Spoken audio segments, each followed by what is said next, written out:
We have character art. Let us know if you can hear us. What? Look at that. Pictures. Oh my gosh. Picture pages. Picture pages.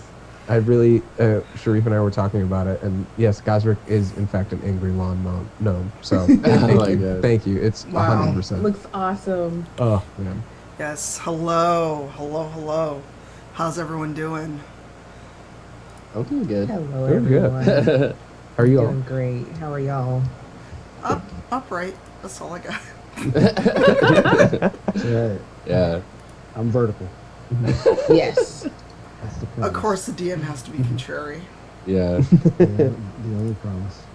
Wow. Okay. All right. Should we get started? Does anyone else have anything to Let's say do it. before we do it? Nope. Everybody's vertical, right? I hope so. I don't know. I really you do could be hope playing. so. You could be playing some camera tricks. Like you could be laying down, but your camera's like. Oh my god. rotated 90. I dreamed Yeah. to do that one day. Hopefully one day. You're like just gonna be like streaming from your bed. But you're gonna be. It's actually an optical illusion. Everything's nailed to the ceiling in Brandon's room, and he's actually just hanging by his feet. Wow. Rotated 180 degrees. Exactly. But, yeah, this is the dream. Uh-huh. All right, everybody. Welcome to Rivals of Waterdeep, Season 7, Episode 4, or Episode 64 on your feeds and all that. We're going to go around the table. Everybody share character names, pronouns, all that good stuff. Class, all that stuff. Starting with Tanya. Hey, I'm Tanya. I am your ever grumpy paladin, Celeste Astoria, who's human.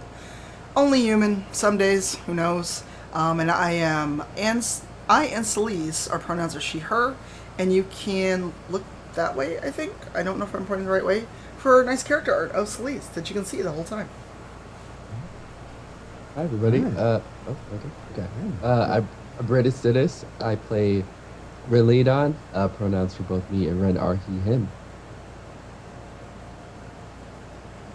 All right, LaTia. You're muted.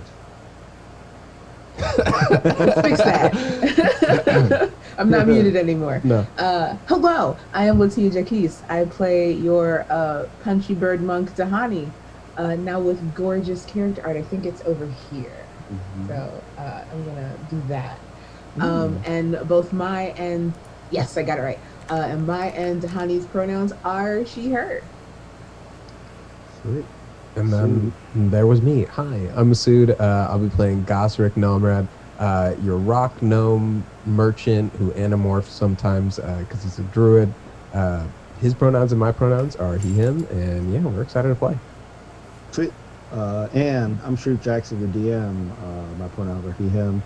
And we haven't seen Shaka yet this season, but occasionally when I'm not DMing, I'm Shaka, Tiefling Warlock, also he, him as well. And I have character art somewhere in the periphery. It's, I don't know, because we're Yeah. Somewhere along the perimeter of the geometric rectangle that my face is forced in. Somewhere. Wow. Can you It is prove there. it? Can you write that proof? I can write proof. Let's spend the next 2 hours doing proof. No. Oh my god. No. Let's do it. I'm sorry, guys. All right, I'm gonna share my whiteboard. Oh my god. All right, so let's start by shouting out some of the folks that support us. So shout out to D&D Beyond, all our digital character sheets, our source books, all that cool stuff. If you're in the Twitch chat, we will be giving away a bundle of their stuff as well, so make sure to look out for the code there. Check them out at dndbeyond.com. If you're not in the chat, meaning if you're listening to the podcast or you're listening to the video on demand, we stream this show live on Sundays at 12 Central. So make sure to hop in if you want a chance at that D&D Beyond bundle. Our dice trays and vaults are by Wormwood. If you use the code RIVALS, you get free domestic shipping at wormwoodgaming.com, WYRMgaming.com, and they're awesome. And our dice are provided by Level Up Dice. And if you go to bit.ly/LUD Rivals of Waterdeep, you will be able to buy things there and help us out in our dice romancy program. That'll help level us up in that program. And then we will be able to like get things that we can potentially raffle off back to the community as well. I don't know why I keep saying raffle off, whatever. All right. Our notebooks are provided by the Rook and the Raven. So if you want to have a tangible, like a physical sense of your character sheets and your details, make sure to get your own at therookandtheraven.com and use the code rivals for 15% off. If you want to be minified, check out Eldridge Foundry, eldridge-foundry.com for your miniature purchases, and if you use the code rivals DND, it's 10% off. And our newest sponsor, Storm Crow. I have this little thing that is caught up in my background. I don't know if you can see it. Right, hold on. See if My coffee. because my shirt comes from them today. Nice. There you go. Yeah. So if you go to shop.stormcrow.com, you can check out all the wonderful merch that they have there for purchase as well. And they also hooked us up with some face masks so that we can Very good. be safe in the pandemic. They're written as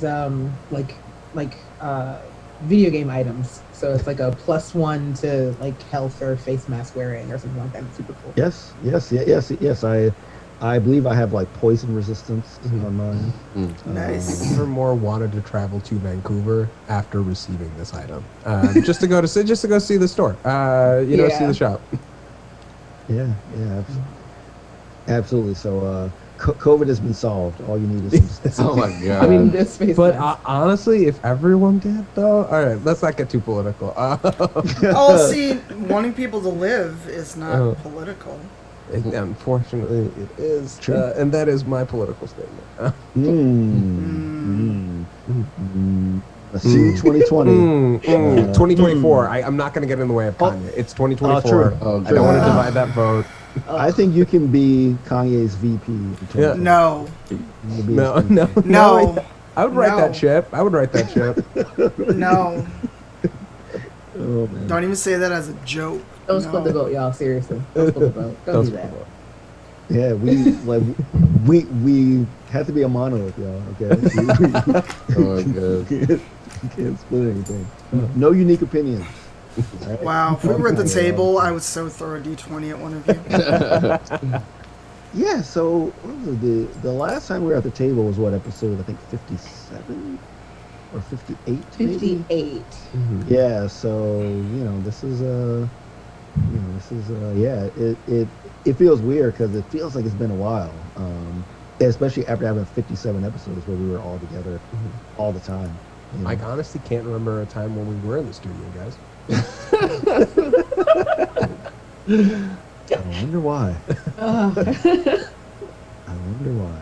Sorry, I'm gonna just put myself on mute for the next 45 minutes. Yeah, that's what I'm saying.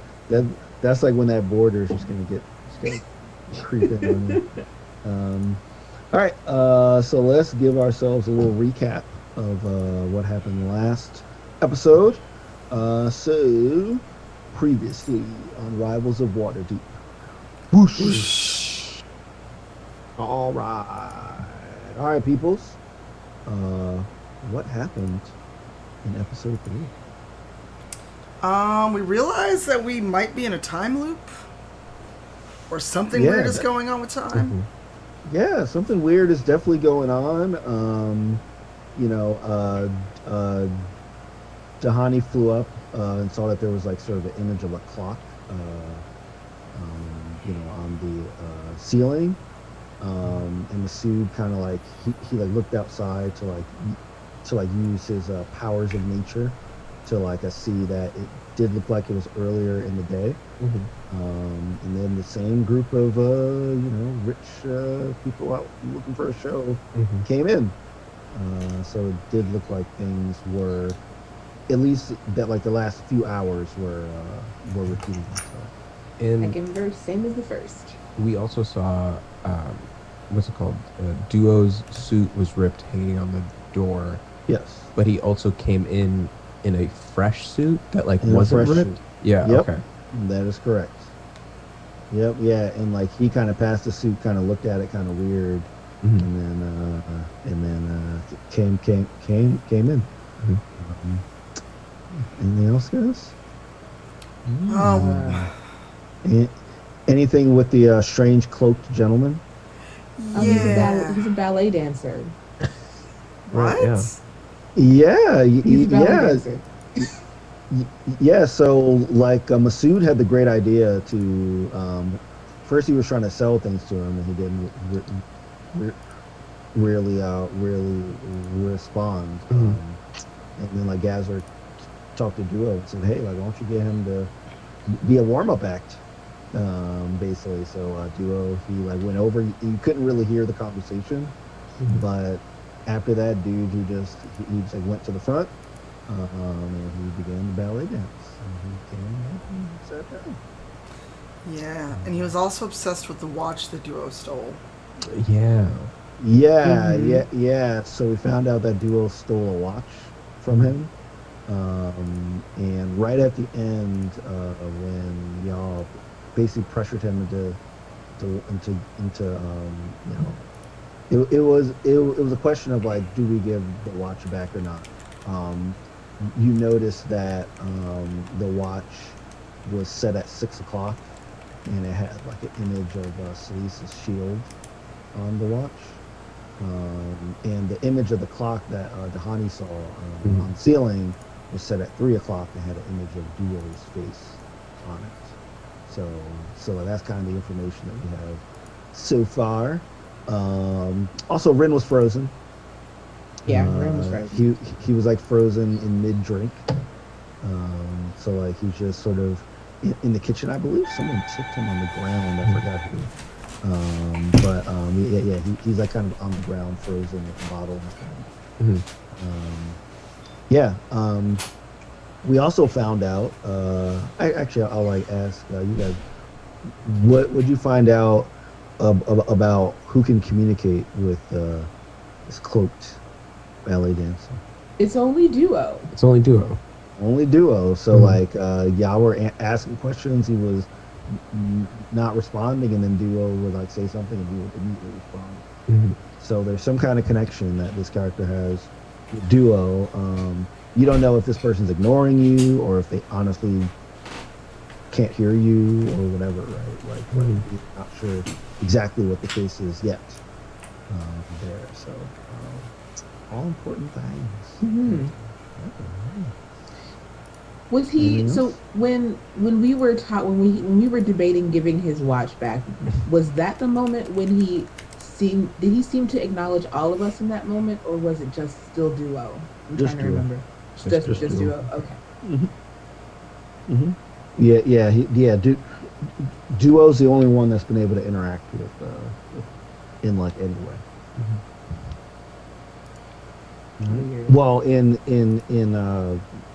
this in In this loop. episode 3, right? Yeah. Because obviously in the first one he was talking to y'all when he was doing like the challenges of the weapons and all that stuff. Mhm.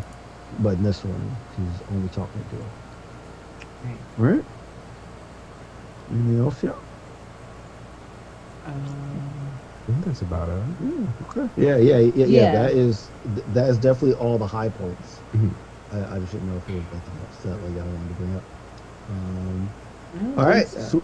Okay, sweet. All right. So once again, we're gonna be right in the moment where we left off. Right. So at this point, actually, I should have listened to this, but I think we have not given him the watch at this point, but we looked at the watch because I think that like Celise was against giving him the watch back. Mhm. Yeah, but like Dahani and like Celise did like notice like the time on it, and Celise's shield on it. So we're going right back to that point where like everyone's like kind of near the like cloak dude. He seems to only be responding to like a Duo, and you notice the watch. So at this moment, the cloaked individual, he just gets up and begins to walk toward the door. Did we call out to him and offer him the watch Yes. if he told us his name and what he wanted? Yes. Okay. Mhm. And I think that's when he turned around and we noticed my shield on it. Yes. Uh-huh. Okay. Yeah. Yes. So he's currently like walking away to exit. Oh, so he So just he's- doesn't care. I mean, if that's what you want to think, yes, he does not care. Well, I guess he won't trade the information we asked for. He does. Could He's be that not. as Okay. Could be that as well. But like he is getting up and leaving, kind of like just like with your back to you, walking away.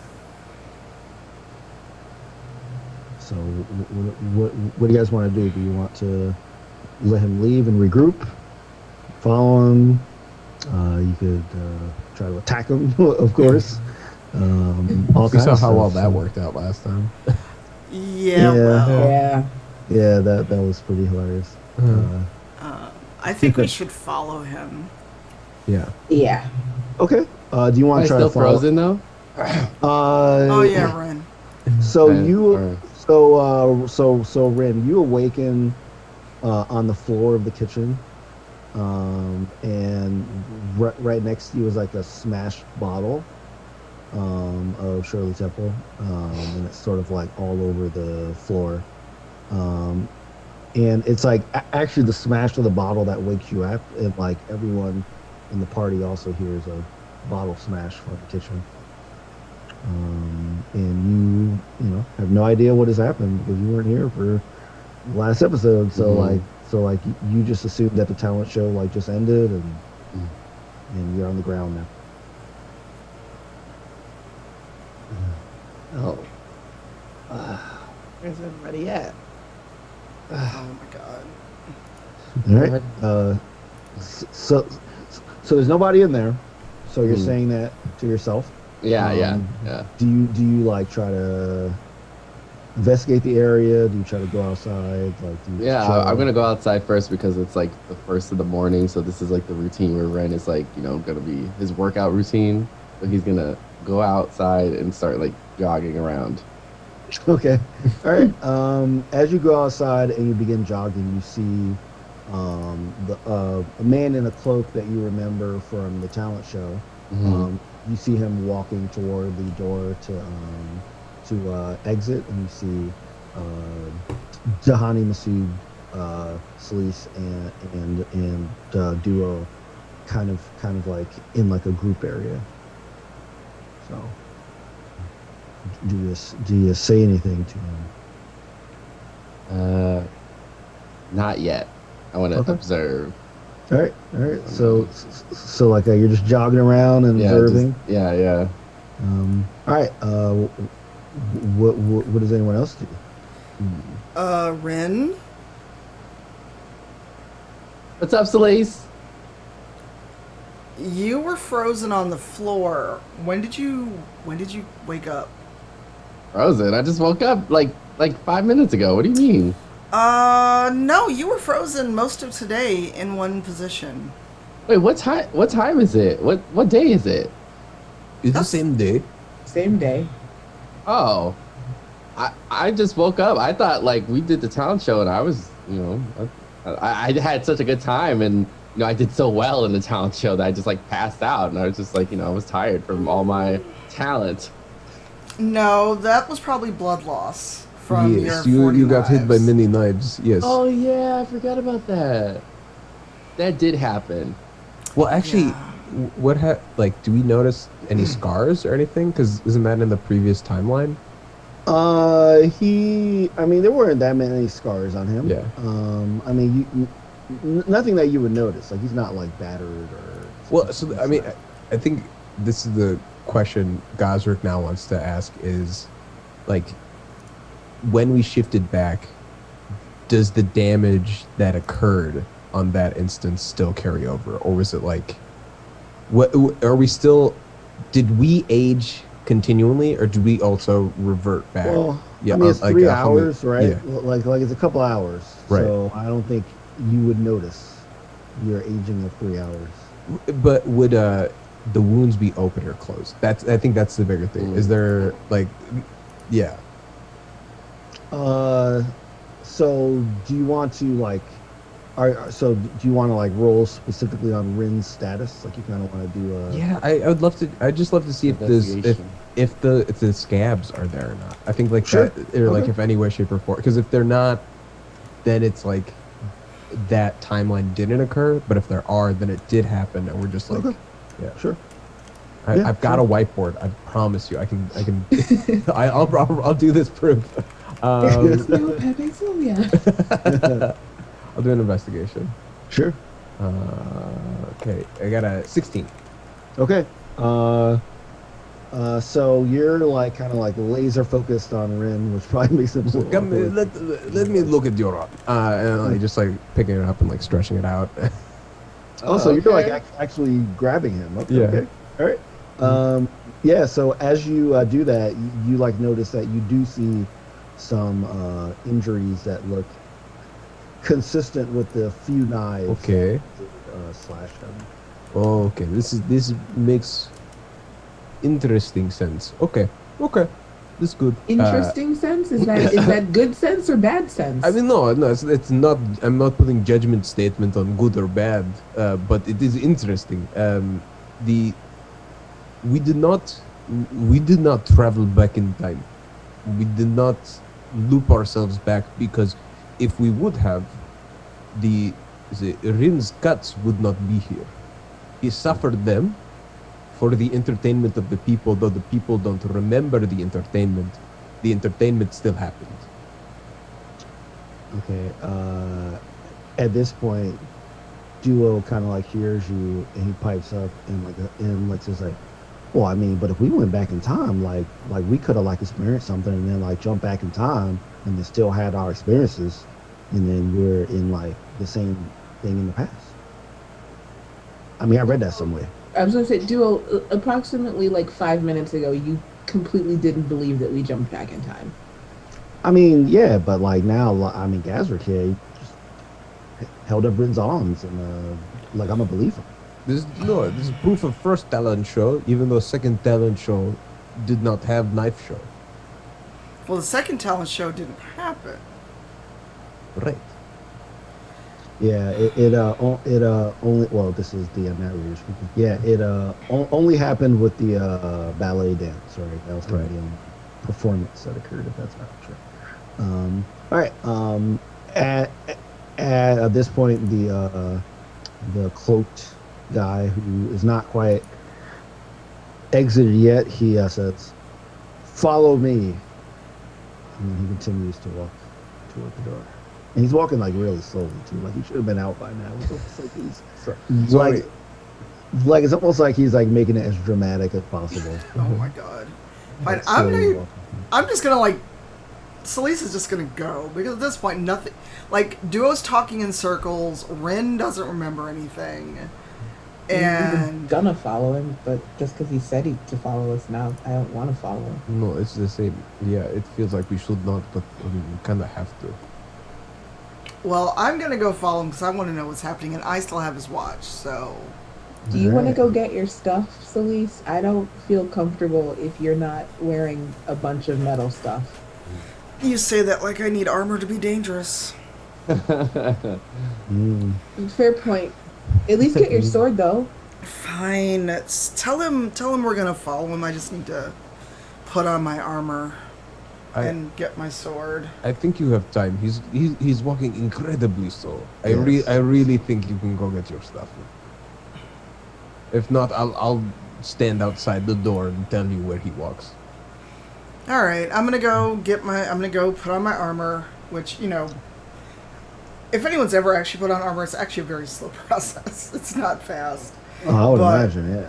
But yeah, I'll help to cut the time down. Yeah, This- I'll just say that you somehow miraculously do the fastest armor placement that you've ever done. this is Like, movie. It's like a speed Iron Man run style. of- Yeah, I was of- gonna say of the armor. Iron Man transition happened. Yes. Yeah. Yep. Yes. As a matter of fact, it's that transition. I think it's Avengers where he like lands on the Stark Tower, and as he's walking, it's like It just kinda goes cooks on around him. him. Yeah. yeah. So that's essentially what happens to you. Yeah. So I'll say that you like have it on in record time. Okay. So who wants to follow this guy? I So like, will. I'm still I know jogging, that so I need to get says- my workout in. So I'm a. You Okay. can jog someone- and follow him. Okay. I mean, Rinda's not the I don't know. I don't know that man like that. Oh my God, Rin, come with us. I gotta get my workout in, especially the fact that I was asleep most of the day. I've lost a Ren? lot of energy. All right. Rin? So the cloak dude has left at this point. So so if y'all do want to follow, like at least somebody's gonna have to see where he's going. I'll do that. Same. All right. So tell me what you do. You just like just walk outside and just try to like keep an eye on him, kind of, or like you, okay, sweet. All right. So Ren, this will be your last chance to go with them or not. I still gotta get my workout in. Oh Okay. my God. Your workout's the going to be workout- running for me. That's what it's going to be. Well, I mean that might be what he's building up. Yeah, you gotta build up the tolerance. You know what I mean? Yeah. He's like, I can get like some more endurance. No, this is good. Someone needs to keep an eye on Duo, right? Yeah. Hold on, wait. You don't know Rin like we know Rin, Gasrick. Leaving What, Rin he's and not- Duo together means it may just all be burnt down by the time we come back. Oh no. Hey, Well, I mean, I'm not we gonna burn just anything we down. just tend to just We've have met a good time you. together. We've Yeah, met I'm- you, Rin. I mean, that's me true. and Rin are like kind of like blood brothers. You know? That's my concern. Yeah. That's we're my blood brothers. concern. Like our relationship is like forged in like blood. You know? Yeah, And, his blood. I mean, like we all gotta bleed for each other, you know? No, we and don't. And you know, I don't want to be lonely here, you know. So, Rin, Hmm. please stay with me. I'll stay. All right, Rin, stand. Fine. Then Rin is in charge? We. No. I mean, it's my manor, you know. I mean, I'm in charge. But I'm like, just the manager here. Oh, okay. That I feel comfortable with that. exactly. Now, like, I don't know why you are like coming into my manor in one day and trying to make like decisions of like who's in charge. I really I need to know power structure so I know who to complain to. I showed you the org chart. Yeah, but it's You not. already know It what the seems power more structure is. flat. It doesn't really seem as hierarchical. Well, I mean, it it's seems to very, be everybody's. I mean, it's very flat. I mean, it's only like 2 levels. That's pretty flat. I mean, have you ever seen other charts? I mean, it's like VPs, senior VPs, junior VPs, assistant VPs. You see. No, you just see Celeste just turn around and leave. Like she's leaving all of you. No, Yeah. that's right. I can't. Okay. I turn around and follow. All right, sweet. Okay. All right. So I'll say that like you three are like outside while Duo and are inside. All right. So I'm gonna start with Duo and Rin. Rin. After the door closes,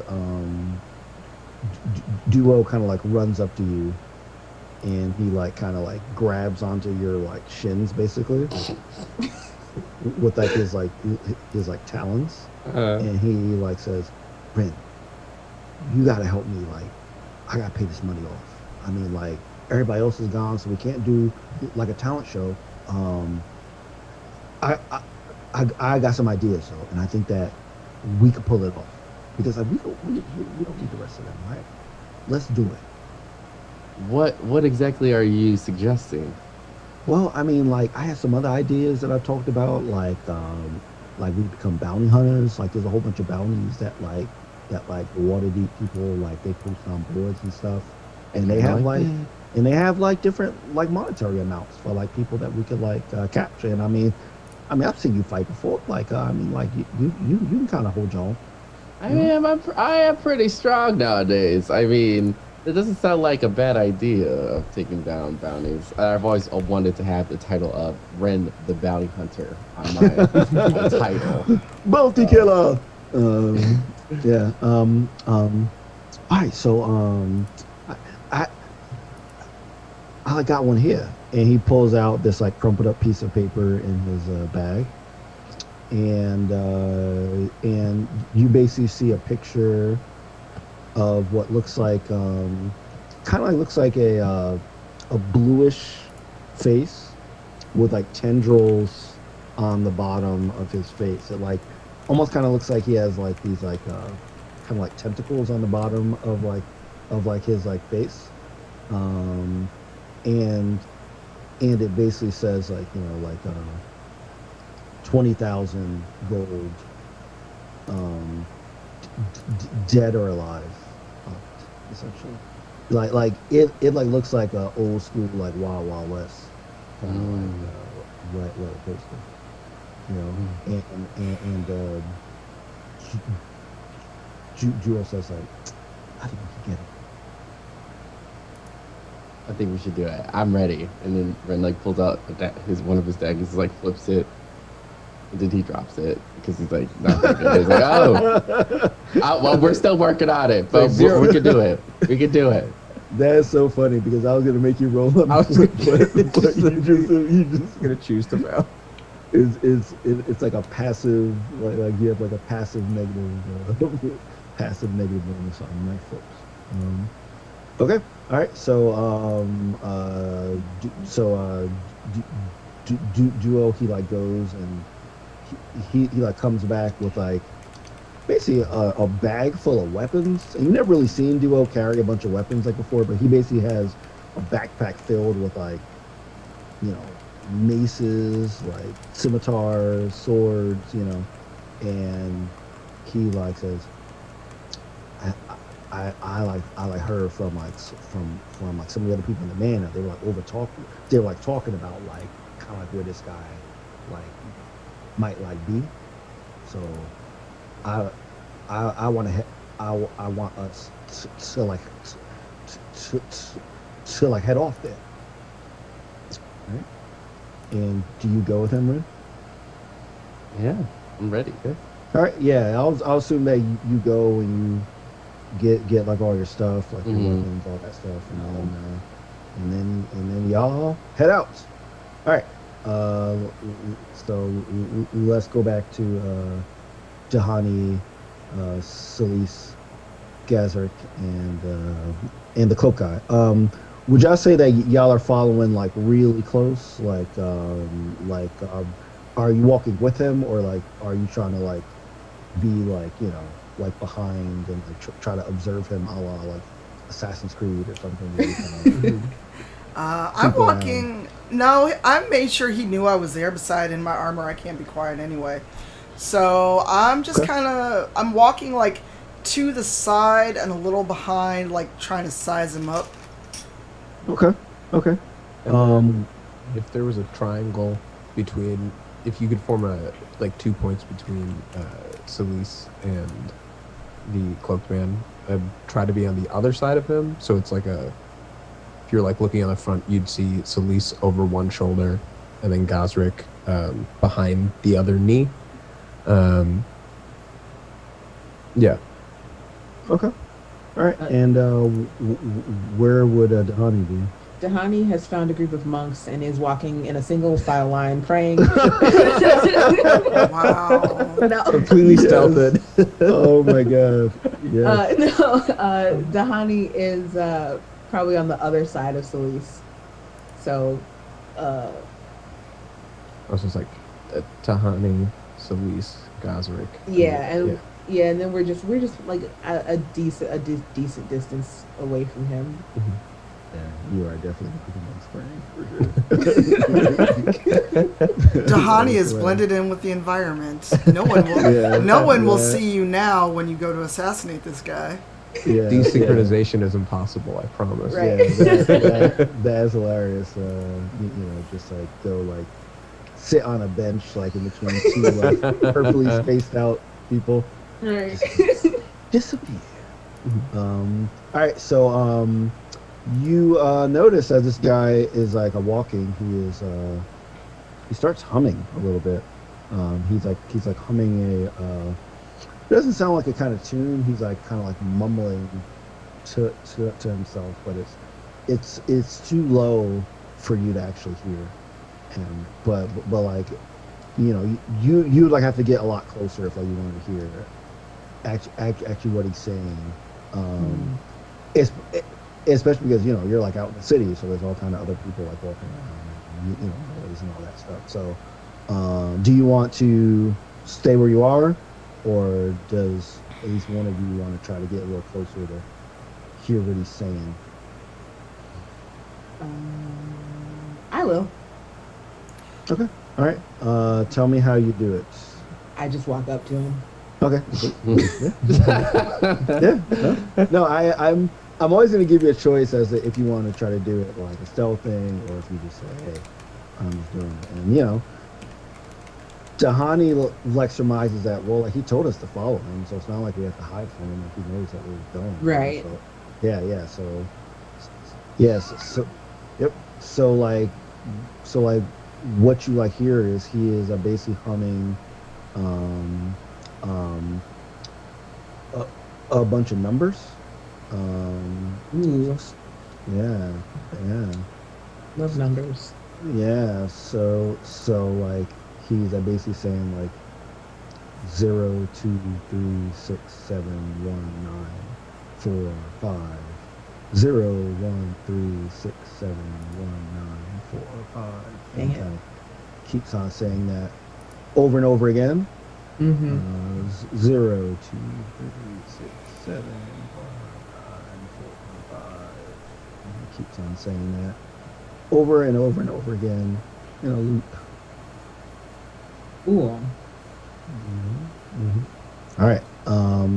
So you eventually like get up to like a kind of looks like a abandoned house, you know. Well, like more like abandoned storefront. And it's not too far from the manor. I mean, like you guys have been walking for maybe like 15 minutes, you know. And I mean, it just looks like a really rundown place. You do notice that it has sort of a very old, but like it does have like a clock above the door. And then like he just stops. And you notice that like the like clock has like a it looks like that it's set at like at 6 o'clock. Which you know is not the current time, Right. Based on on like where the stars are and like how many people are out and the rush hour traffic, all those things that like you'd be able to like tell like what time of day it is. So like you can surmise that the clock is not really not reflecting the correct time. All right. So like he like stops and just turns around and like faces you all. I was probably walking behind him, so as he turns around, I'm probably gonna like walk into his front because I'm not paying attention. Okay. Yeah. I mean, you just bump into him. You know, he's pretty rigid though. He doesn't really move. But like you like kind of bounce off him. You know, almost like bouncing off of a off of a like soft wall.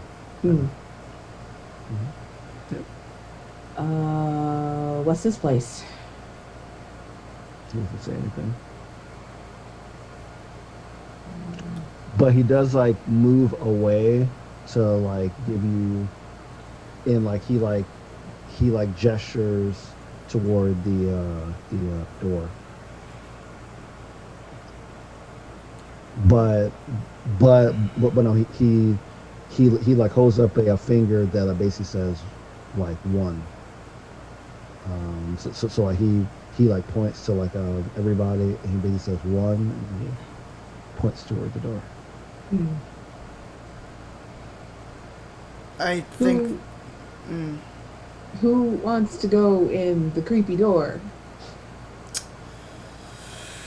Well, I have his watch, and I'm the most armored. But you can fly. Yeah, but it looks like a small building. I can go in. Are you sure? Yes, I'm sure. Don't worry about me. I have plenty of things to keep me safe. All right. And Gosrick cuffs his short sleeves and Okay. then walks in. All right.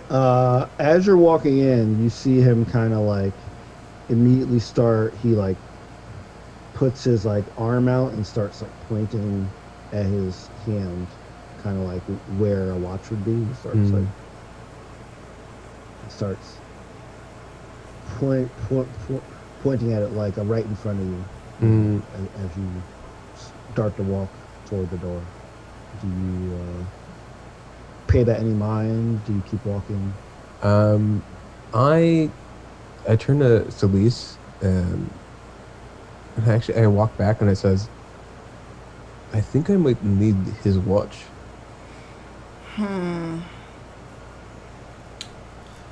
Do you think you need it, or do you think he wants the watch before you go in?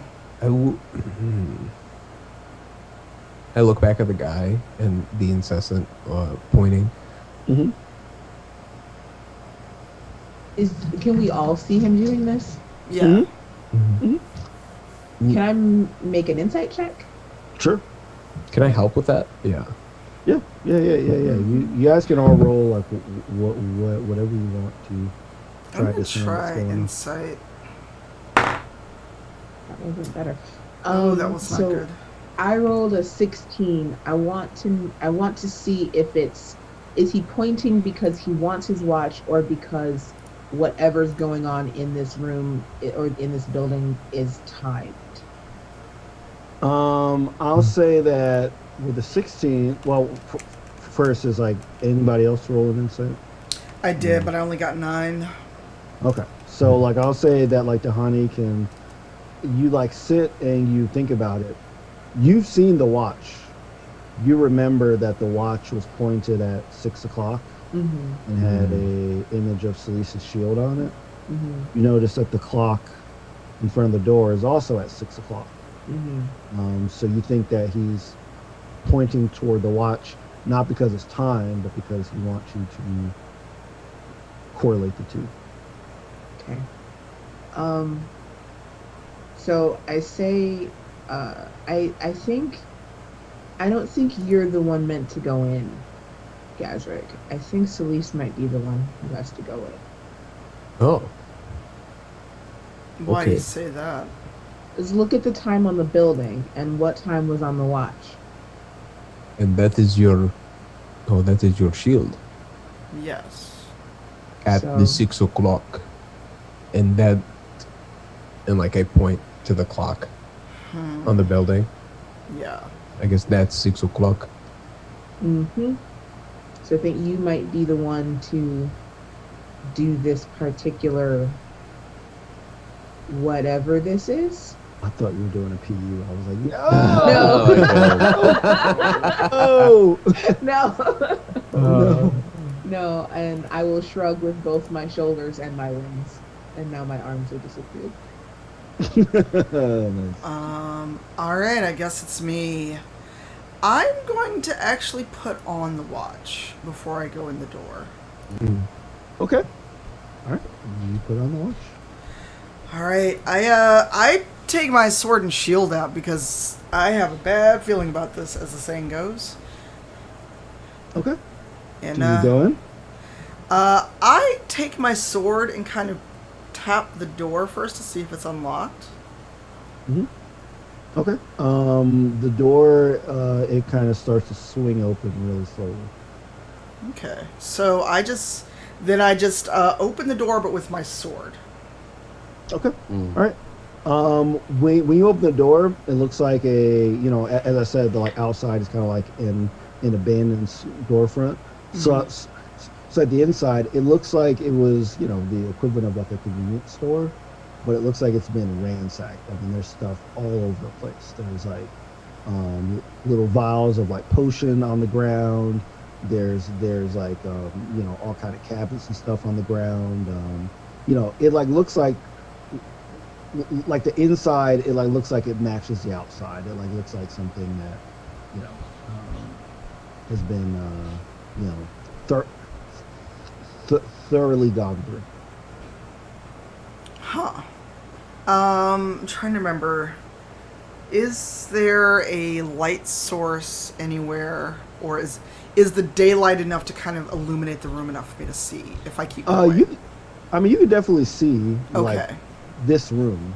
Yes, yeah, because I guess the middle of the day, and there's there's like broken windows and stuff. So like you could definitely see the room for sure.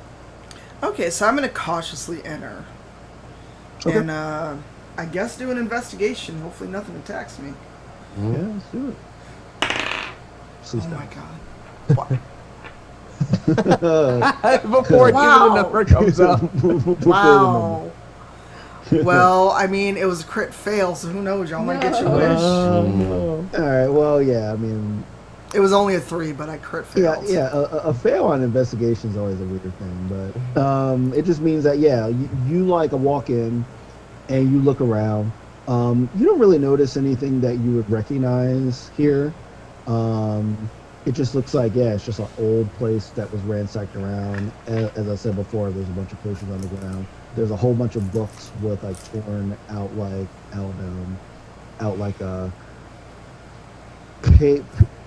pages, and there's like a few desks and bookshelves that are like on the perimeter of this place. Okay. Are there stairs leading up anywhere, or is it just one level? There's a door. You don't know if it leads to stairs or not, but like there is a door that is on one of the walls, on the wall that's like in front of you. All right. Repeat the same thing. Use my sword to open the door. Okay. As you open the door, there are stairs that are leading down, but leading down is like pitch black. So Okay.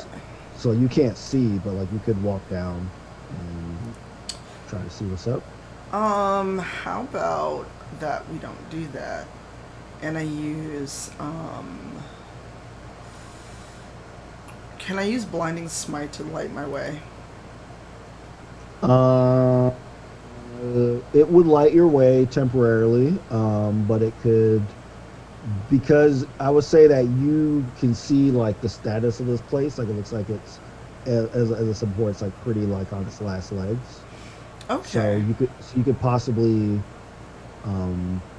destroy part of the foundation or stairs or wall if you use one. Okay.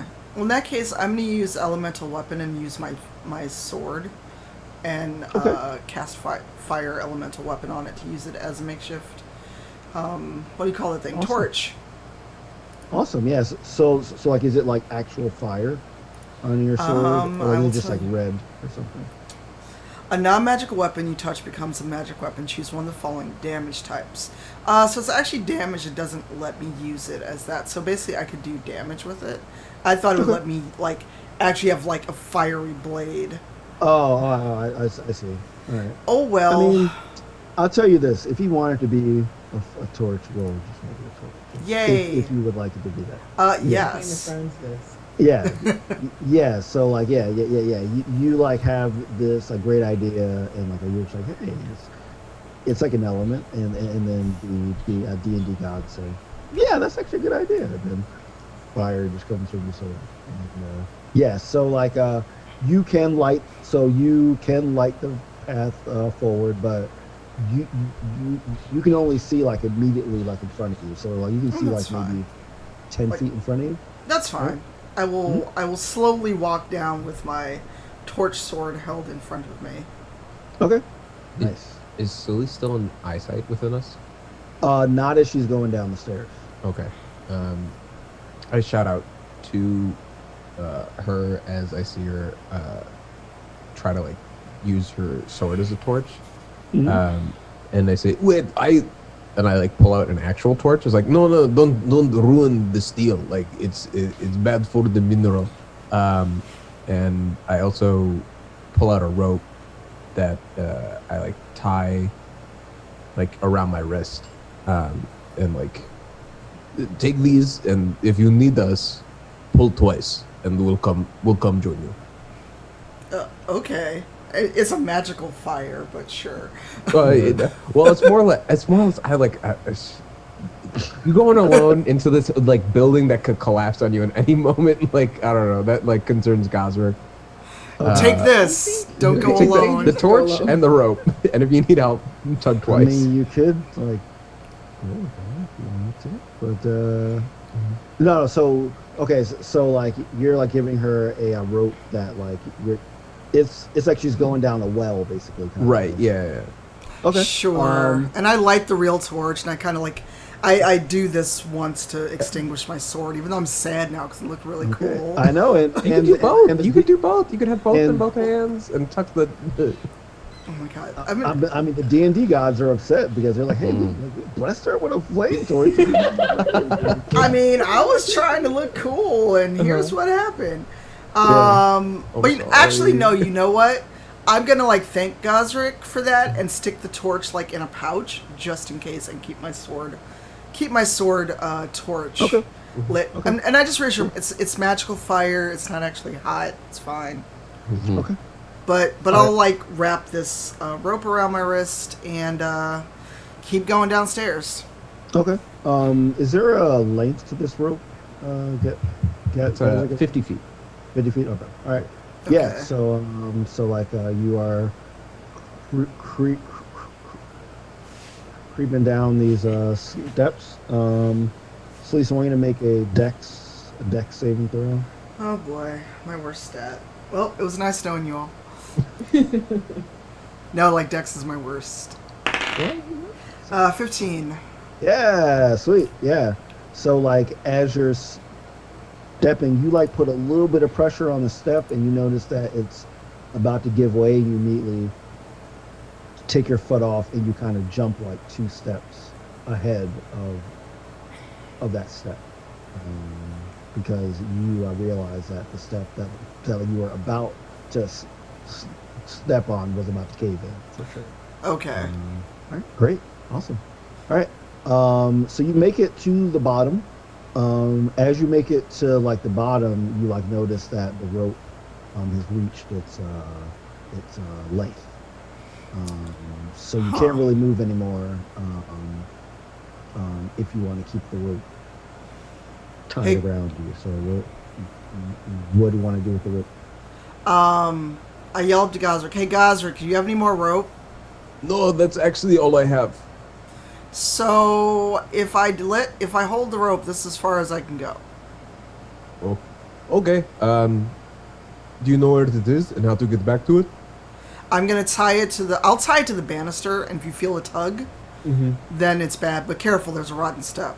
Oh, okay, good to know. All right, so I'm gonna tie it to the banister, and carefully advance.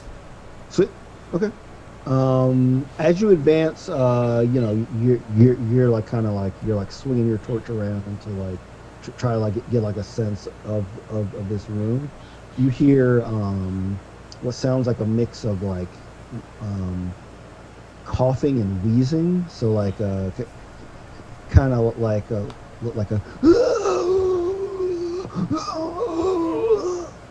so it kind of sounds like that.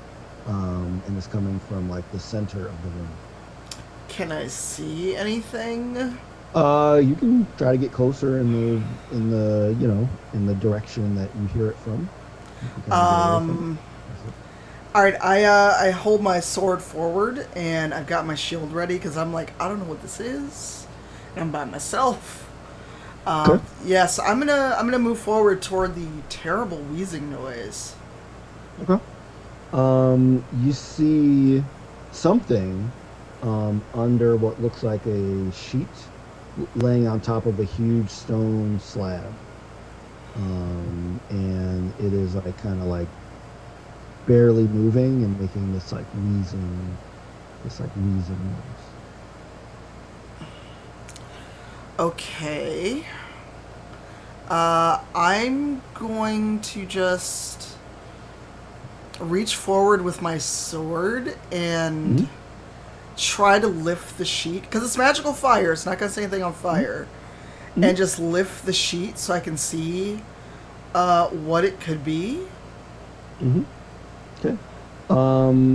As you lift the sheet, you see this like pretty large individual You know, they look, you know, you can only see like their back in the back of their head.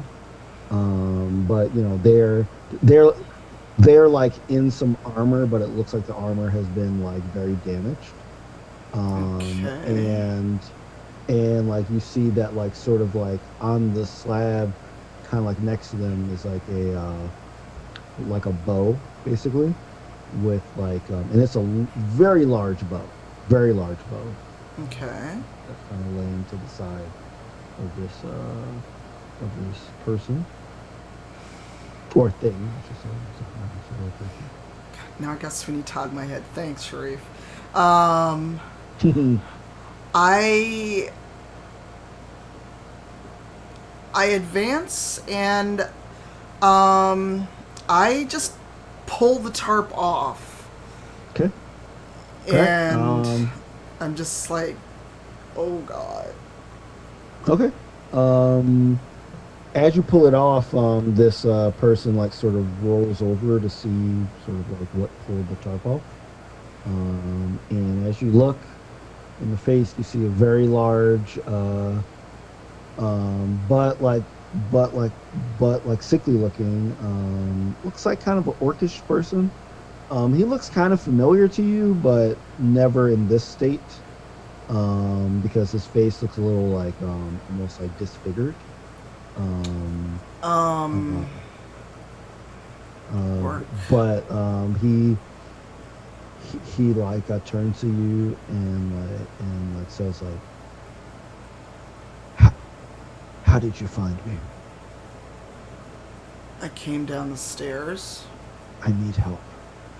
I know we've had our differences, but please. Celise realizes who it is. It's Zaraj, isn't it? Is that what you say to him?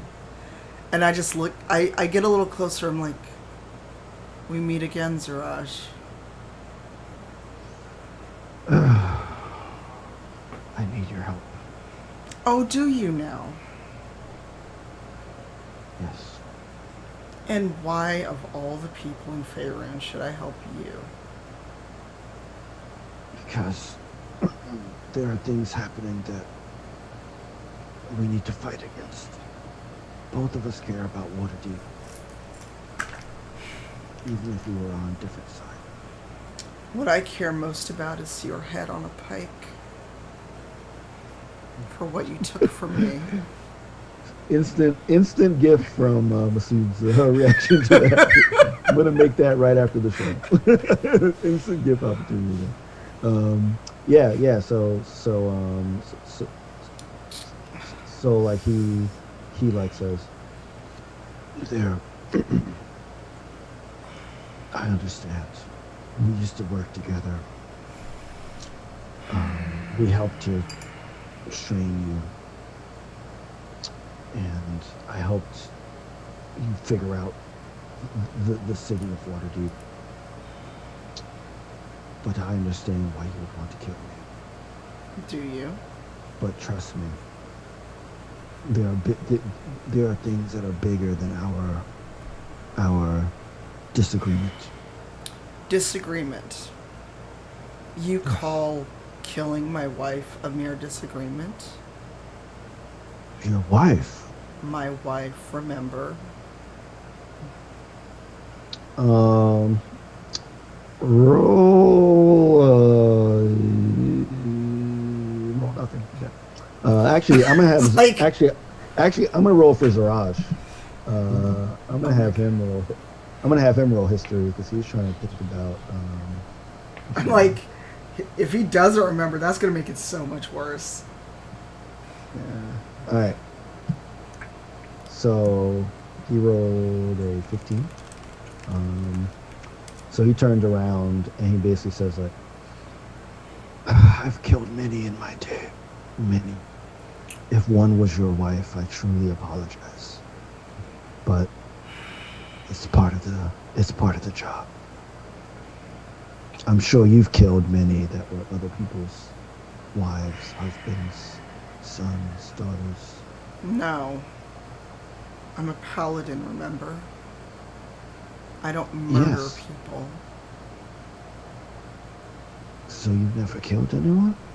There's a difference between killing and murder. Don't argue semantics. And question, does Gazrick hear any of this? Because I'm not trying to keep my voice down. If like anyone here is listening, like you wouldn't be able to hear Zaraj because he's talking very lowly. But you would be able to hear like Celise talking to someone in raised tones. Yes. I probably asked Gazrick to play hand slaps with me, honestly. So. Okay, so this one, 2, 3, 4. Okay, no, I lost it. Sorry. Get it together. And so, like, we double back. Yeah, I don't know if we hear anything from the top. We're not even in the building. It's you have to go down the steps and then outside. You are still. Well, have you gone inside? No, well, I think I don't know. You had to bring me the rope. I thought you doubled back. I think you walked all the way back to the front. No. I don't think Celise walked back. Okay, so I will say that you got the rope to her, but like either you went back out or you stayed inside. Because you wanted to give her as much rope as possible. For sure. So like you would get. So then I say, wait. That does not sound like happy investigative tones. And like I kind of pull Tahani with me as we walk towards, or if Tahani wants to follow, but like as I move towards the louder arguments. I will be pulled. I'll look back at the tall cloaked gentleman to see what he's doing. Yeah. If he has any objections to us going in. He's not even kind of looking at y'all. He's out the door looking outside, like sort of at the road. So like he hasn't come into the building. You know, he's just looking outside at the road. Okay. If he has no objections, I will follow. Okay. So you're going downstairs. Okay. We keep an eye out for the dead step because we now know that there is one. You don't know where though. Yeah, but true.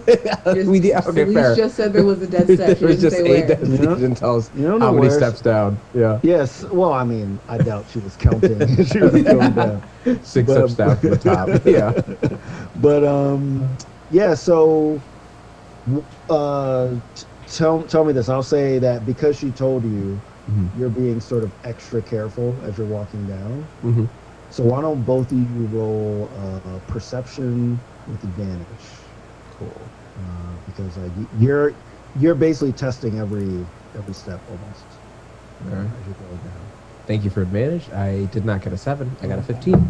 Okay. I forgot advantage was a thing. Okay, that's slightly better. That's also a 15. Okay. I'll say that a 15 is like enough. Sucks. I want somebody to go crash into the Wow.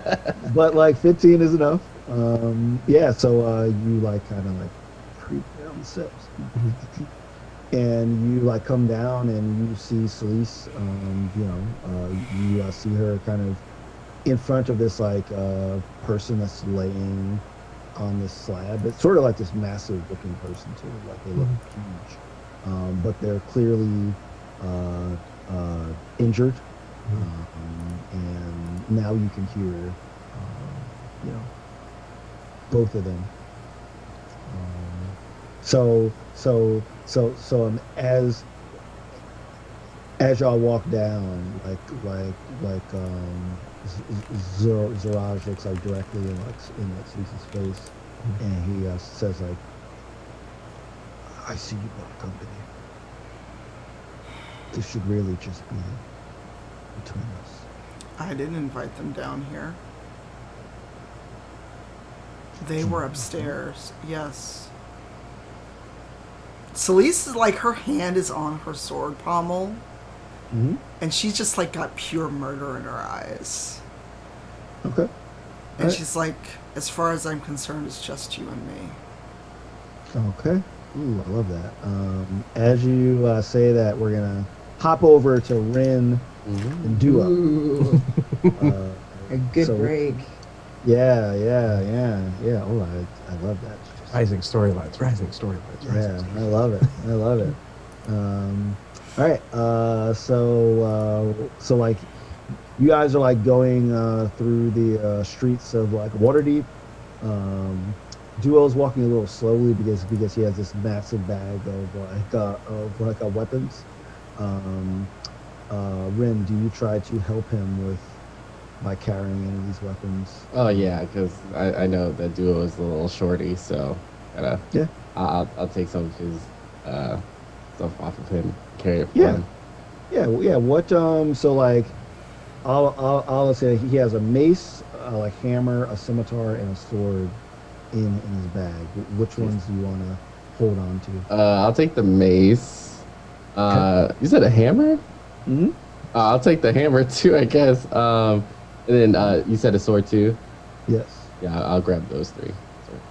So like, okay. You have two hands. Yeah, thank you. I So, wanted to I ask mean, the like, same question. can I like grab it like that, or like you want me? I can hold one or the other. I mean, you can hug them if you want. Like if you want to walk with them like this, as you Yeah, because should. we're carrying it around, just trying to Okay. make sure we can get through the town. All right. Yeah. So like you're like walking around. Yeah. And as you're walking around with these things, someone from like the crowd comes out and points at both of you and says, "Thief! They stole my weapons! Get them!" And they start to run at you. What? Uh, can I feel throw like- the mace at this person? You sure can. You sure can. Okay, to get them to be quiet. You sure can. Um, Roll, just like roll to hit. Roll, Okay. Roll a, yeah. Let's see. Do D20, right? Just a regular roll. Okay. Yeah. Just roll d20 because like it's like not like a normal weapon of yours. Yeah. So, Let's see. just roll. I got a 17. Okay. Tell me how you throw this mace. So as soon as the guy says that, Ren turns around. He has a mace in his hand. He puts the two other weapons down on the ground. And he just like flings it Okay. at the guy. You fling it. This is like a it's like it kind of looks like a shop owner. They're like kind of like a smock and like pants and stuff. This mace hits them directly in the face. They fly backwards and they hit the ground. They are dead. Duo, he like looks at you and says, "Rin, like we gotta say that stuff for like the fight. We gotta get out of here." And he immediately starts running. But I had to go back and get the mace because that's one of the good weapons that we had. Okay. Can I Is that run what you wanna back and do? I want to run back and get it and then go follow Duo. Okay. So you go up to this dead person. Oh, he's dead. Ooh. He is dead.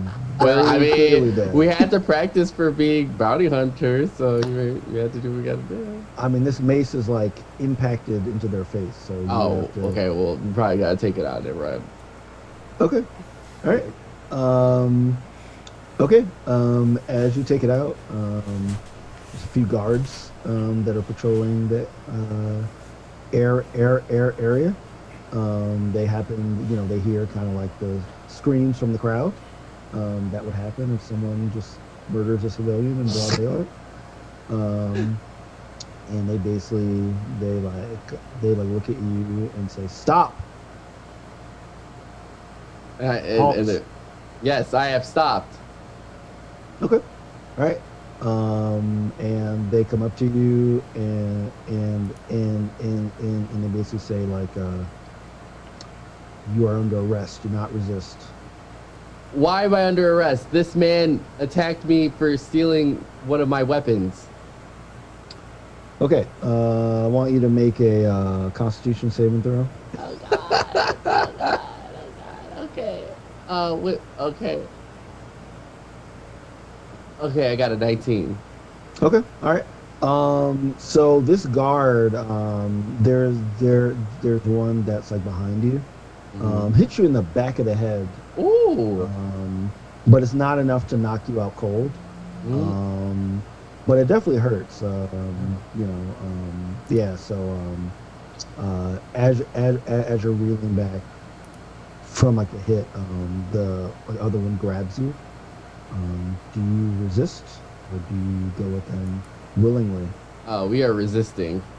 Okay. All right. Roll strength then. Okay. Roll strength.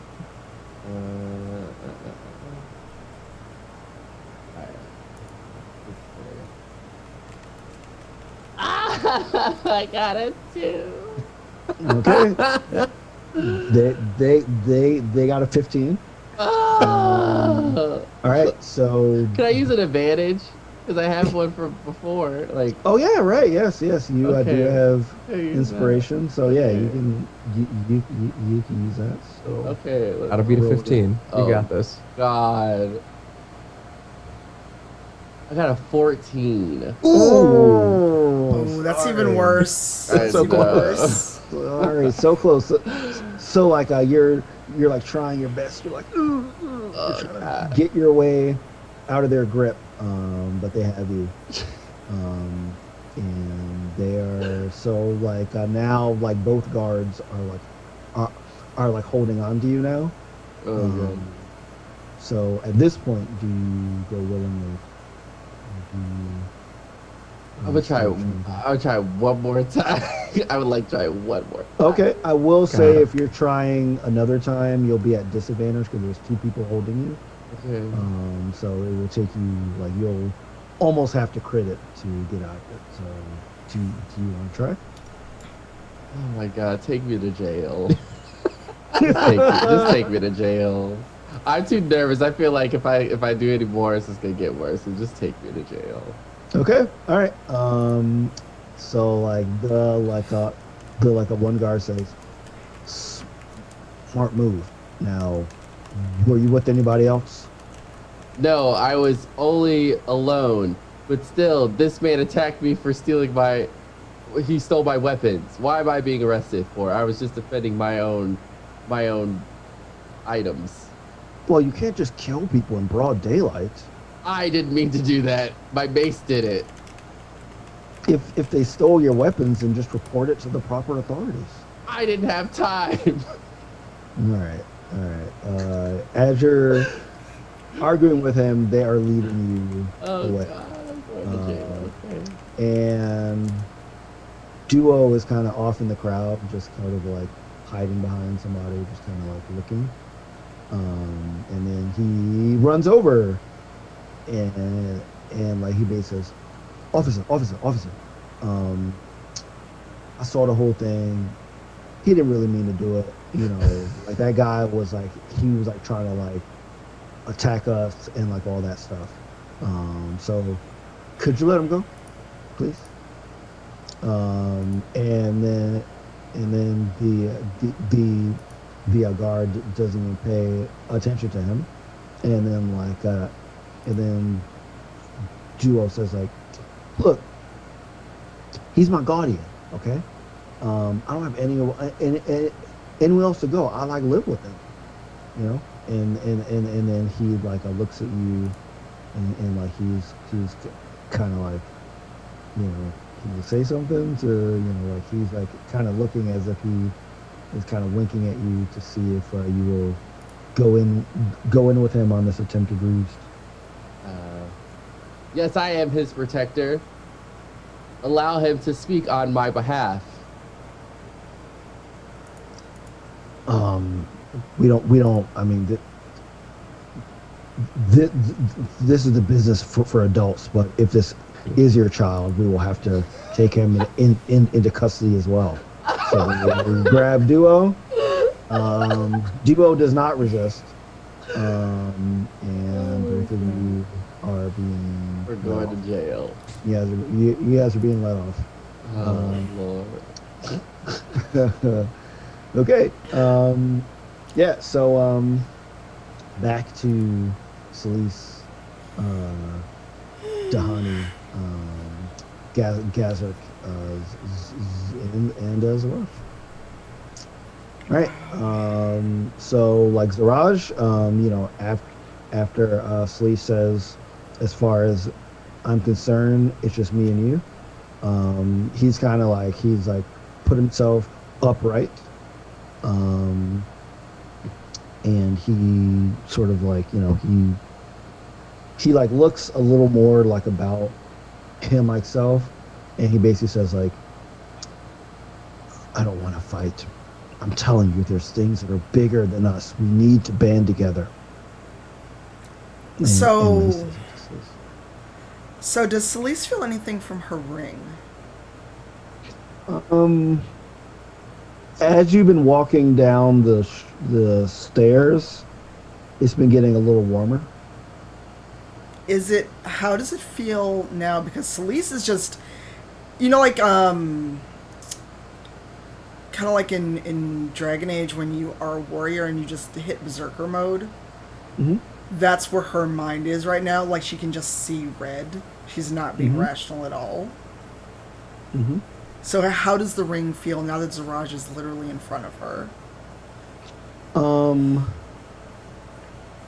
From your previous experience with the ring, you would say that if it's getting warmer, it usually means that it's cautioning you not to act on whatever feeling you are currently feeling. So it's doing it in kind of a way to attempt to soothe or calm you down.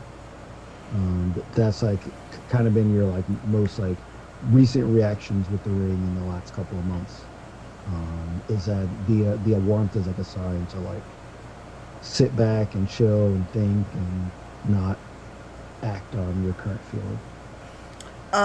She feels it, but she's just so consumed with rage that she actually like grabs Zaraj by the neck and is holding her sword over his face.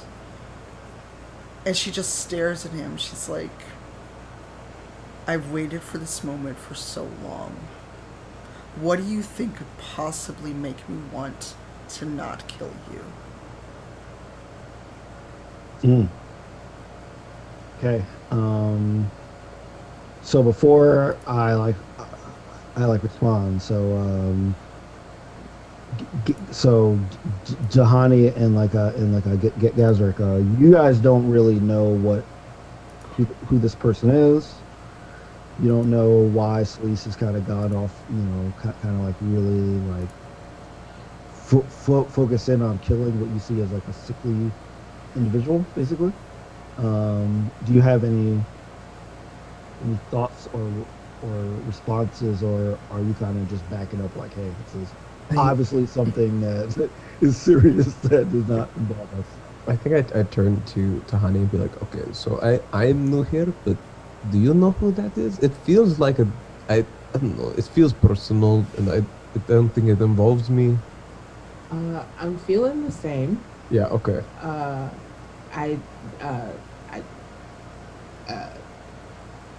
Bird shrug. Yeah, dude. I wish I had some popcorn. This is good. It's juicy, and it feels Wow. it feels wrong to watch because it feels so private. I think you should have said that out loud. I'm with whispering. Your mouth. I'm whispering.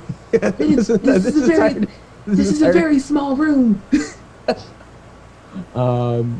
Yeah, I think it's more or less watching. I think for Gosrick, hearing all the stories about the rivals and hearing everything, and particularly like Celeste being this like fierce crusader for justice, like an emblem of like righteous fury in a lot of spaces, like, or like in the shield that defends.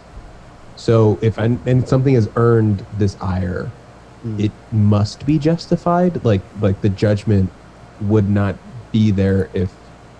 Yeah, so I think there's a level of trust, at least from Gosrick, in relying on the rumors, that if Celeste is gonna beat the crap out of this dude or end their life, there's got to be a reason for it. Something that probably is substantive. Okay.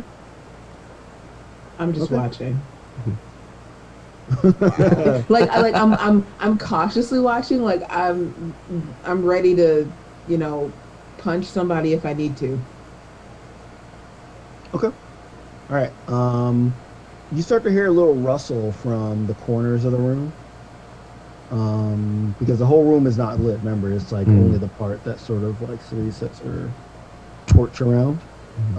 So like you can't see like the entire edges of the room. But you start to hear a little rustle, and you start to see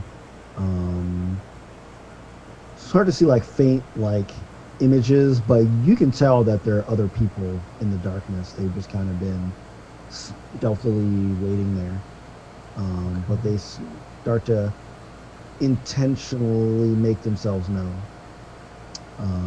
And as as Azraj is like in like Sleece's grasp, he like says, the remnants of the Black Network are here in this room, and we can fight for you, and then we can continue our I'm not saying we have to be best friends, but there are things going on in this city that I can't explain. Certain time loops, certain distortions of space. And when I tried to take on the person I thought that was responsible, they left me in this state. So I don't know if you've encountered this person. I've never gotten a good look at their face. They are usually hidden away by some kind of clothing. Help me if you want, if you really love this city. Help me. Celise is like literally growling under her breath as she chokes him. And as she like pulls her sword back, she feels the ring actually feeling like it's burning her. Mm-hmm. And she tries to ignore it, but it actually hurts. It feels like it's going to melt through her armor. That's how hot it feels. Mm-hmm. Because the ring knows her heart, knows what she wants to do. Mm-hmm. And she just shoves him down and goes to reach for the ring, and it burns her hand. Mm-hmm. I love it. And she's just standing there. And she just keeps staring at Zaraj with just hate in her eyes. But she breaks the chain and just holds the ring so it'll stop burning her. And then she realizes that Gosrick and Dahani are there. Mm-hmm. Why are you here? We heard you shouting. I have reason to shout. Mm-hmm. We didn't know if it was like a reason that also required us to be here and help. Not to discredit. I have dark vision. Can I see the people who are in the shadows? You can see that there are people there, but Yeah. because you can't see them clearly, you know that it is not straight darkness. It has to be some sort of magical darkness Cool. that your So dark vision cannot completely pierce. I think gazing that in, I think, and then we stayed once we saw that you were outnumbered. What do you mean outnumbered? I like point to like the shapes that are moving in circles around us. Mm-hmm.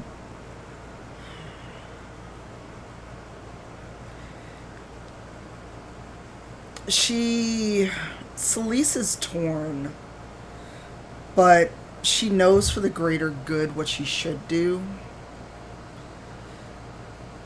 And so she finally stands over Zaraj and uses the tip of her sword to lift up his chin. Okay. Only until this is done, and then your head is mine. You took my heart, I take your head. Mm. So he looks at you and he basically says, "That's a fair trade. As long as we save our city." This isn't my city. I only came here because you took my heart. All right. Ooh. All right. Back to Ren and Duo. Going to jail. Going to jail. Going to jail. Yeah. So like y'all are being led kind of like down like first you were in a street, and then you kind of get pulled off into an alley. Kind of like an alley where you don't. There's really no one in this alley. It's like sort of dark. There's just like trash and kind of like it doesn't look like where you're supposed to go. And Duo like says, hey, like I've been to jail plenty of times, guys. This is not the right way to go to jail. Like what is actually going on here? And then the guards push both of y'all to the ground, and they take their swords out. And I want Rin. I want you to roll initiative. Oh Lord. I'm gonna roll it for Duo and these.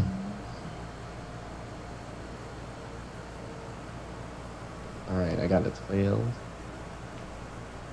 Okay. I love the sound of the dice on this D&D. I do, yeah, like It's it's nice. It sounds so good. All right, so Duo. Duo got a 1. Oh, my Oh, God. wow. Oh, Duo. Ring got a 12. And the other guards got 13. So, all right. Okay, so the guards are gonna go first. They size up Duo. They don't really see him as much of a threat. He's a tiny kobold. So they're both gonna focus on you, Rin. So like one guard is gonna swing his broadsword. Does a 21 hit you? Yes. Okay. All right. So we're gonna take.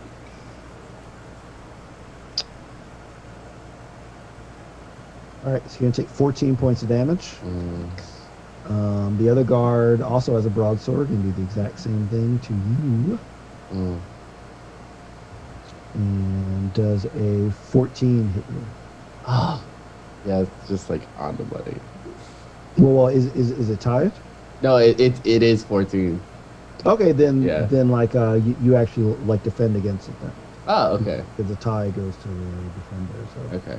all right, so it does not hit you. So like he like goes over, he like swings his like sword, but like he's like kind of off. So it does glance against you, but not enough to cause any damage to you.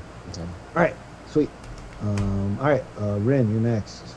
Okay, so I want to cast Firebolt because I want to burn these mother suckers. Okay. Well, I guess I'm assuming they're standing next to each other, right? They're close enough that you'd be able to hit both of them. Yes. Okay. Go ahead and roll for that one. Okay. Ooh, God, I love that sound. It's awesome, right? So 12.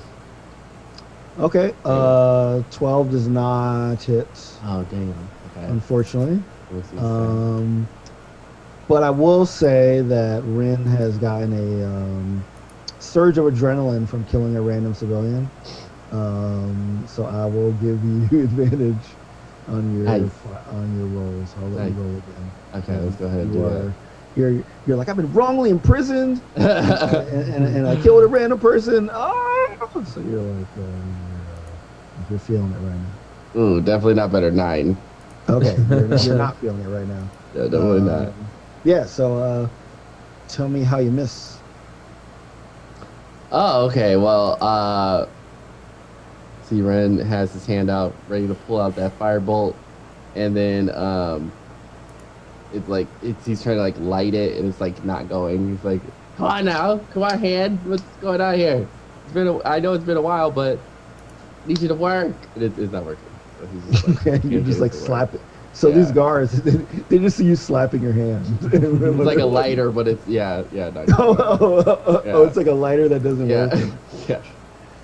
That would be awesome if your firebolt spell was actually like a big lighter, That like a would be cheap gas amazing. station big lighter and like a what do you spray a lighter with to make a fire? Like you spray it Hairspray, with- right? Any aerosol? Yeah, exactly like an aerosol thing. I mean, I wasn't a pyro kid. Yeah, At all. yeah. I was about to say you answered that a little too quick. A little too quick. I mean, Axe body spray works. Not that I would know. Wow. awesome. Duo. So like he is super scared, but he like pulls out one of the weapons that like he has like left in his bag. Because let me see here. So Rin took the mace, hammer, and sword. So there's still a like scimitar left. So he takes out his like scimitar. And he goes to swing at these guards because he realizes that like regular guards are not just going to kill you in an alley. So there's got to be something else that's going on here. He rolls a 10, so he misses. And he does get a second attack though to try to go for the other guard. He rolls an 11, so he misses as well.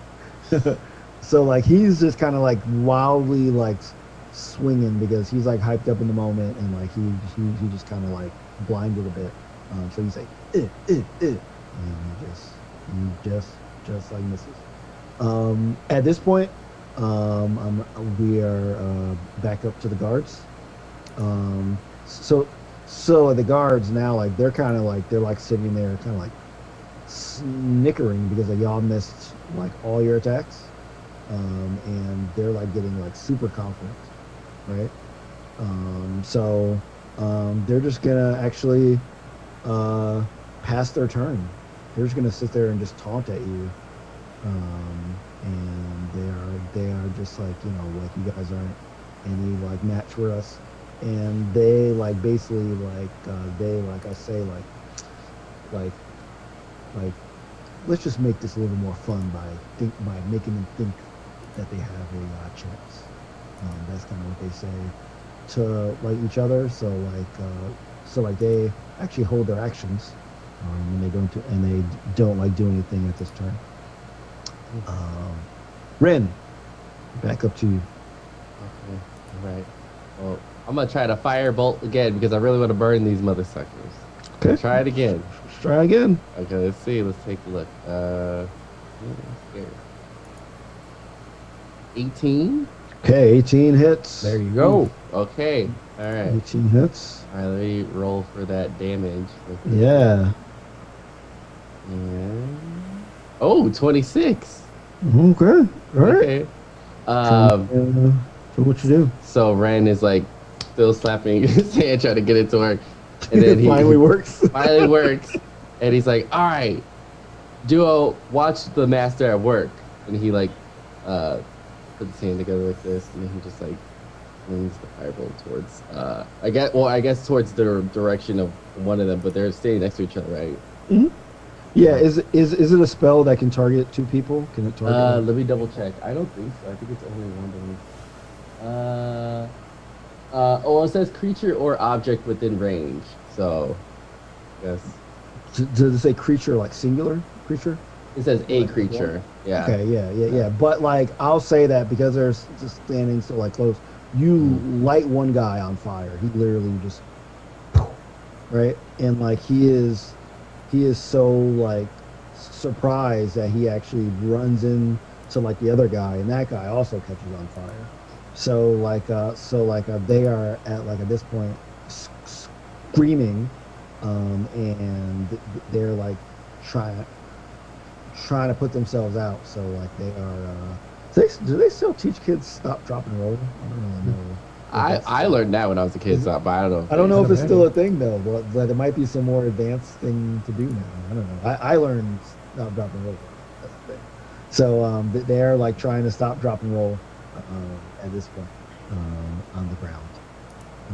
So good job, Ren, because they are clearly hurting for that 26 points of damage. All right. So like they are on the ground, so I'm actually going to give Duo advantage on his like scimitar strikes, but because they are on fire, he doesn't really want to jump on them, so like he like tries to throw his like scimitar at one of the guards.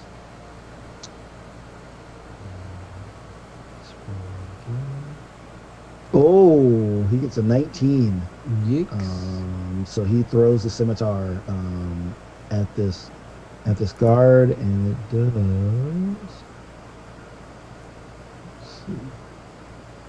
does 5 points of damage. This like this like scimitar goes right into the forehead of this flaming guy, and the dude dies screaming in fire now. The scimitar on his full head. So like dude's yeah. All right.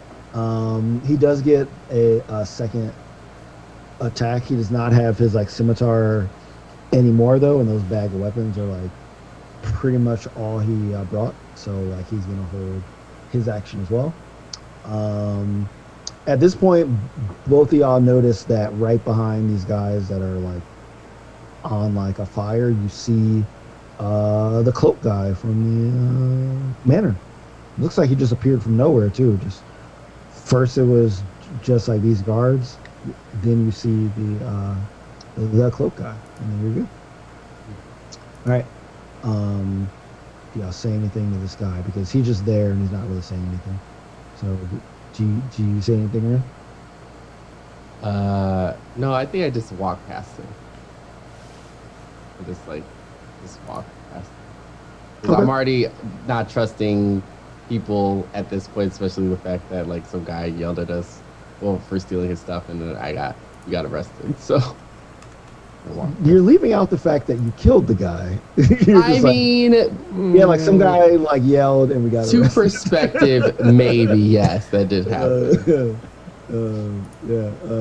All right, so Duo does not move. He's like he looks at the cloak guy like hey, like are these your guys? Like they couldn't be guards, you know? I mean, guards aren't just gonna take us and just kill us in like some like alley here. And then the guy, he takes out a clock. He puts it on a wall. He turns the hands until they get to 3 o'clock, and then he kind of points at the wall. And then Duo like says, what? Ren, do you do anything when you see this? Because as you're walking, you know, you get a sense to look back, and you see that like he's like put this clock on the wall and like he's pointing toward it. Yeah, I'm gonna go to it. Ren's gonna go towards the wall. Let's see what's Okay. over there. Yeah. Okay. What are you gonna do to the wall? You gonna go up to it and then do what? I'm gonna examine it to see if there's like something on the other side that like could lead to somewhere else. Okay. Yeah. Absolutely. Roll, sure. Roll. Well, are you? So you can either roll investigation if like you're just doing like a general thing. Mhm. If you want to know if there's something on the other side, I mean, it just looks like a straight wall. So if there's something on the other side, it would have to be some sort of magical thing. So you can also roll in Arcana if like you want to sense if there's any supernatural. Yeah, I want to do that because like I have a feeling there might be something more to it. So okay, I'll go for that. Okay, got 17. Okay. All right. You sense, you know, because I mean, you are a sorcerer, right? Mm-hmm. So you sense that this part of the wall that the clock is like over, very very similar to other spells that you've seen, that can transport you to different places. So like you like recall that during your last adventure in Trollskull Manor that like Perrin used the spell Dimension Door that like kind of like transported everyone. You sense that like this is something that is similar to that. Okay. Duo's next to me, right, or nearby? He's he's nearby. Yeah. You're the closest though to the wall because you're like investigating. Yeah. Kind of talk to Duo and say like, hey, we need to check out something on this other side. There might be some treasure over here. Okay. Duo's like, I don't know what's going on. What's on that wall there? Why are you pointing at that wall? You know, he like turns to like the cloak guy, and then the cloak guy says, if you want to help your friends, go. As he's pointing toward the wall. I guess we gotta go. We gotta find everybody else. Okay. Yeah. Do you want to go first? Or you want to let Duo go first, or are you going? I'll go together? first. Yeah. Okay. Yeah. As you go into the wall, you just smack right into a wall. Yeah, you just smack into a wall. Roll a d4. Okay. Okay.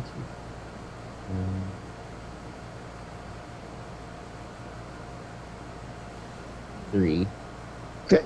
You take 3 points of damage. You know, it's like mainly your nose. You know, like you smacked into it. Your nose just smashes against the wall. Duo says, "Oh wait," and then like he like looks at the clock, and he notices that the clock is at like 3 o'clock, and he basically says like, "Wait, like Tahani said that like she saw something with a 3 and me on it," so he runs full speed toward the wall, and he disappears. So he runs through. It looks like you're on the platform. Is it 13 3/4 or I forgot the Harry Potter platform you get on. But it looks like that. He like has his shopping cart with his owl. He runs full speed, and he goes through the wall. So he is gone from there. Switch back to Celise, Honey, Gazrick, and like Zaraj, and like all these mysterious people. Y'all see Duo just pop out of thin air, and he's like pops in right next to Zaraj. Duo almost got shanked. Like, you can't be scaring people like this. He like pops in like, whoa, wait, what? Am I dreaming? I mean, I just ran through a wall. Whoa, sleep. Is that Zaraj? Oh man, you don't look too well, man. You know, and then he's like looking around, trying to get a sense of like the situation. Where did you come from? I was in an alley with Rin and like some guards trying to like, kill us. Wait a minute. Where's Rin now? I don't know. Like I ran through a wall because the cloak guy like pointed at a wall, and I ran through the wall, and now I'm in. But like I think he's trying to help us, you know, because like he like told me to like if I wanted to like help my friends go, and then I ran through a wall, and now I'm here, and like y'all are my friends. So where's Rin? Rin was with me. I'm assuming that he's gonna like come soon. So you left Rin in an alley with the creepy cloak guy, is what you're saying. And well, like the cloak guy is like helping us, I think. How do you? People who tried to kill you. Okay. Well, like there were guards that were like we like took care of the guards because You took care of the guards. I mean, we're bounty hunters now, but it's You're it's what? like a long story. It's like a long story. All right. Celise may just stab Duo instead, since she didn't stab Zaraj. So yeah, I don't know where Rin is, but he should be coming soon. Come back to Ren in the alley. So Ren, it's just you. You have a hurt nose, and you're with the cloak dude. What do? You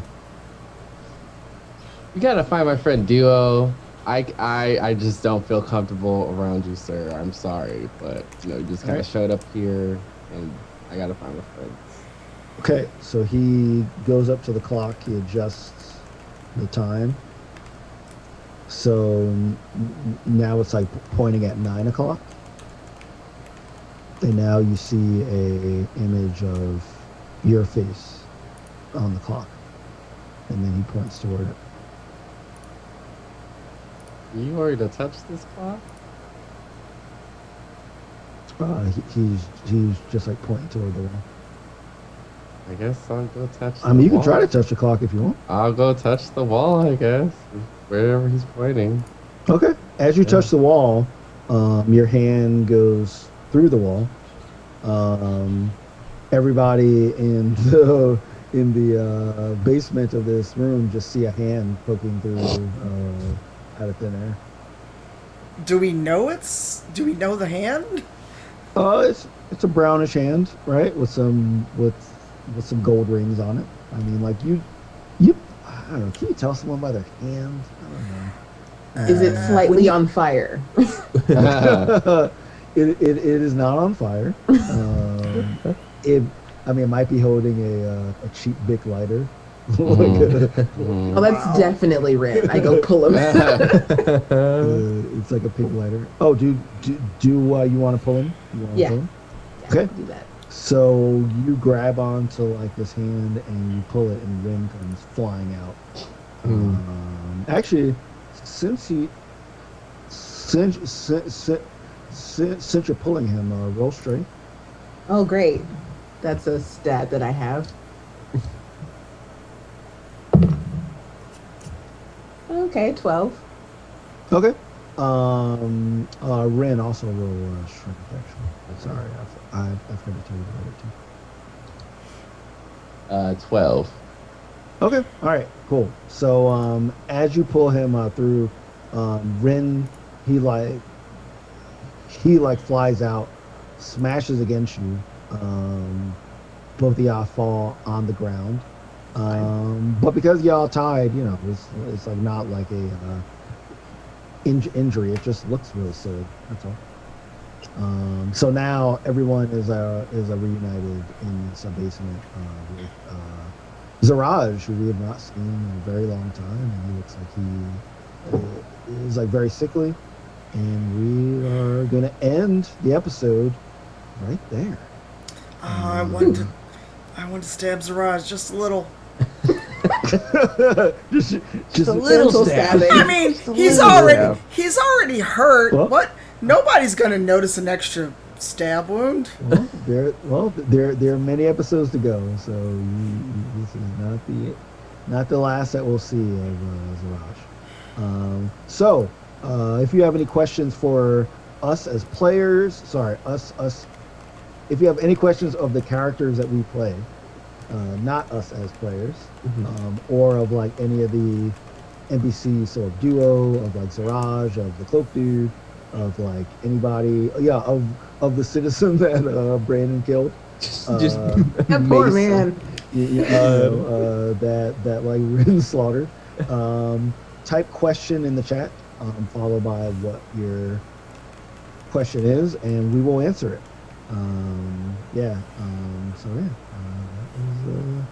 That was so good. That's so tense. I loved it. Mm-hmm. It was so good. Yeah. Props to you, Tanya, for really playing into that. Oh, I've been waiting for that chance.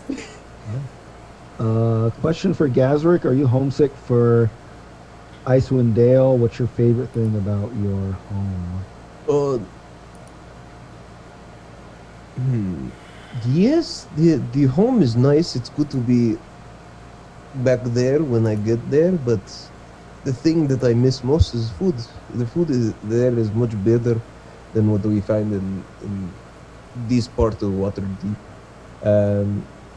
And I don't know if I'm homesick yet.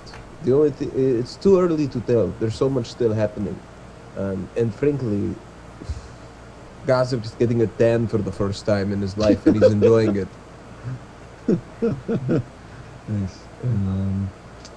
Question for Duo and Rin: what are your bounty hunter nicknames? Ren's. What is your? I If you've would, got I would, one. I would like to call it. I don't know for some reason. Bounty acquired would be like the team name. Okay. For some reason. Bounty acquired. Okay. Yeah. All right. Looks like a nice, like a message from like a Call of Duty game or something. Yeah. Bounty acquired. Okay. Do you have a personal bounty hunter name? Because I think that like that's kind of what the question is. That's what they're asking. If like you've adopted a identity, a new identity. Like the Terminator, I would Terminator? say. Yeah. Okay. Yeah. Terminator. Okay. TM. Trademark. Yeah. Okay. Duo's name is Uad. So it's just so it's a duo backwards. Very tricky. His name is, he doesn't want to be known, right? So he wants to have a code name. Uad. His name. Question for the NPC who got beamed by that mace. How close were you to retirement before today? All right. So he is speaking to you from the afterlife. And like he like says, oh well, I mean my shop was doing pretty well. I mean I was like I made all these lists of like, you know, top shops to go to if you're visiting Waterdeep. So I had like a steady stream of like customers in there. You know, also like I've lived like pretty good life. Like I've never been fined. I've like never had a ticket. I have like a great family. I have a wife and kids. You know, you know, I like volunteer at like the local monastery. You know, I like teach underprivileged kids on like weekends. You know, yeah, and like I'm like also, you know, I've been raising a bunch of money for like Waterdeep. You know, and man, you know, just the other day, like my wife said, you do so many things. You do so many things. That's why I love you. That there's no one person that can replace what you do. Wow. That's what she said the other day. Jesus. That's what she said the other day. Wow. You know. We missed the question. Oh, sorry. I guess it was just my time. You know, everyone has their time. Wow. We missed a question Sure. from Yeah, Raving what's the Sock Monkey. For both Gosrick and Dahani, it seemed like you weren't going to stop Celise from stabbing Zaraj.